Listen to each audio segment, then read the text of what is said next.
지난 7일에 있었던 김용태 국회의원 특강에 대해 이종훈 기자가 취재했습니다.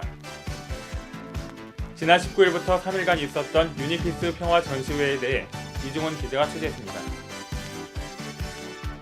제38회 중앙도서관 독서토론회가 지난 23일 열렸습니다. 오는 31일까지 제14회 경희대학교 대학생 창업경연대회 신청을 받습니다. 지구사회 봉사단에서 다음 달 2일까지 여름 사회공헌 지식 멘토링 캠프를 모집합니다. 우리 학교 후마이타스 칼리지가 오는 31일까지 자유이수교과 사회봉사 과목 제출 서류를 받습니다. 이상은 2주의 주요 뉴스입니다. 학우 여러분 안녕하십니까? VU 종합뉴스의 신동민입니다. 이제 축제도 끝나고 시험기간이 코앞으로 다가왔는데요. 본업에 충실하시기 바라며 VU 종합뉴스 시작하도록 하겠습니다. 첫 번째 소식입니다. 지난 7일 새누리당 김용태 의원의 특강 정치인은 왜 욕을 먹는가가 열렸는데요. 특강 내용과 아쉬운 점에 대해 이종훈 기자가 취재했습니다. 지난 7일 화요일 정치인은 왜 욕을 먹는가란 주제로 새누리당 김용태 국회의원의 특강이 열렸습니다. 이번 강의는 오후 1시 반부터 정경대학 302호에서 실시됐는데요. 이번 강연은 비혼과 같은 사회적 문제에 대한 이야기에서 시작하여 이후 주제인 정치인은 왜 욕을 먹는가에 대한 김용태 의원의 견해와 생각이 주 내용이었습니다. 이후 학생들과의 자유 질의 및 답변 시간 역시 주어졌는데요. 김 의원의 준비도와 효율적인 강의 전달력은 긍정적인 평가를 받았지만 문제 상황에 대한 예시가 개인적 경험 위주로 제시돼 간혹 답변이 궤변적이란 생각이 든다는 지적도 있었습니다. 하지만 학생들과 현직 정치인의 적극적인 의사소통이 가능한 장이 열렸다는 점에서 높은 평가를 받는데요. 앞으로도 이런 기회가 지속적으로 열리는 것이 필요하겠습니다. VU 뉴스 이종훈입니다. 다음 소식입니다. 지난 19일부터 3일간 유니피스 평화 전시회가 열려 양 캠퍼스에 많은 학우들이 참여했는데요. 이번 전시회가 갖는 의미와 특징에 대해 이종훈 기자가 취재했습니다. 우리 학교 서울국제 캠퍼스 평화학술 동아리 유니피스가 지난 19일부터 21일까지 평화 전시회를 열었습니다. 본관 앞 숲길에서 열린 이번 전시회는 공생이란 테마 아래 6개 주제를 통해 학우들에게 평화의 의미를 되새기는 자리였는데요. 주목할 것은 최근 일부 동아리의 전시회가 부진을 겪은 것과 달리 국제 캠퍼스 1,200명, 서울 캠퍼스 800여 명이 넘는 사람들을 유치할 수 있었던 겁니다. 그 요인으로 같은 주제라도 대학생들의 관심을 이끌어낼 수 있도록 흥미롭게 풀어낸 것과 구성원들의 적극적인 참여, 그리고 철저한 전시 준비를 꼽을 수 있는데요.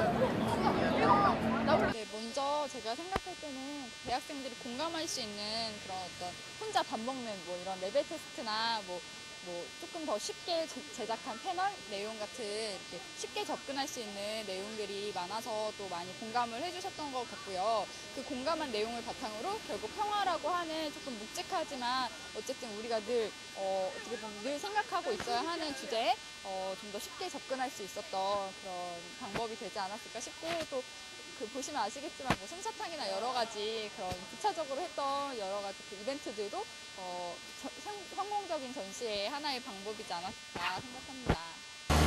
대부분 동아리 전시회가 그들만의 축제로 끝나는 요즘, 많은 이들의 참여를 이끌어내기 위해서 어떤 준비가 필요한지 되새겨보게 됩니다. VU 뉴스 이종훈입니다. 마지막 소식입니다. 중앙도서관이 38번째를 맞이하는 독서 토론회를 열었는데요. 그 현장을 담아왔습니다.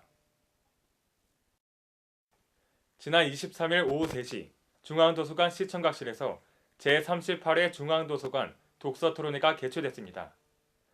이번 독서토론회에선 책 통섭의 식탁 저자 최재천 교수를 초청해 책 읽기, 글쓰기, 그리고 지식의 통합이란 주제로 강의와 토론이 진행됐으며 많은 학우들이 참여해 성황리에 끝마쳤습니다.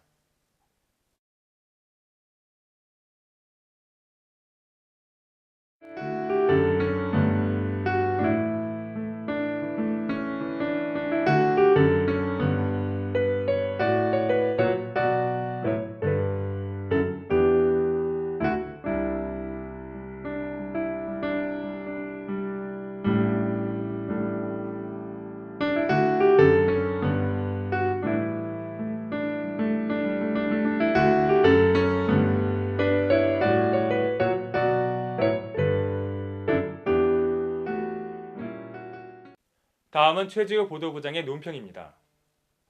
안녕하세요. VOE 논평의 최지우입니다. 최근 정치, 사회적 이슈들이 연이어 터지고 있는데요. 그중 가장 논란이 되고 있는 사건 두 가지가 있습니다. 바로 전두환 전 대통령의 추징금 납부 시효가 만료됐다는 점과 5.18 광주 민주화운동과 관련해 역사 왜곡이 이뤄지고 있다는 건데요. 먼저 전두환 전 대통령은 뇌물수수와 관련한 추징금 중 1,672억 원에 달하는 추징금을 내지 않고 있습니다.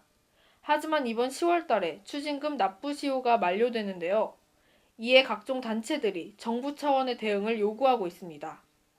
이들 단체는 재산이 29만 원이라며 추징금은 내지 않은 채 사치를 일삼고 5.18을 폭동이라 말하는 전 대통령의 죄의식 없는 행태가 5.18 역사 왜곡을 부추기고 있다며 학살자에 대한 법적, 사회적 제재를 분명히 해야 한다고 의견을 모았는데요. 5.18 민주화운동에 관한 두 번째 사건은 바로 일부 종편방송의 왜곡 보도입니다.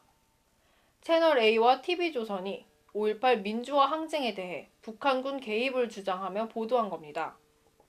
이는 구체적인 근거 없이 검증되지 않은 일부 인사들의 주장을 사실인 것처럼 보도해 더욱 논란이 됐습니다.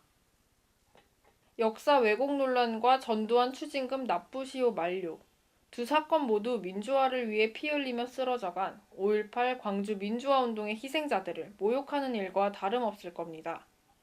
특히 종편방송의 5.18 왜곡 보도는 언론사가 지녀야 할 기본적인 소양인 책임감과 의식 부족을 보여준 사건이기에 종합편성 채널의 존재 이유를 다시 한번 되묻게 하는데요. 전두환 전 대통령의 1,000억 원에 달하는 추징금을 시효 만료 전에 반드시 정부 차원에서 해결해야 하며 이번 종편방송의 왜곡 보도에 대해 엄중한 책임을 물어야겠습니다. 민주화를 위해 피 흘린 열사들의 노력이 더 이상 폄하되는 일은 없어야겠습니다. 이상 VO의 논평이었습니다. 급변하는 날씨에 감기에 걸린 학우분들이 많은데요. 여름 감기 조심하시기 바라며 이상으로 5월 넷째 주 VOE 종합뉴스를 마칩니다. 고맙습니다.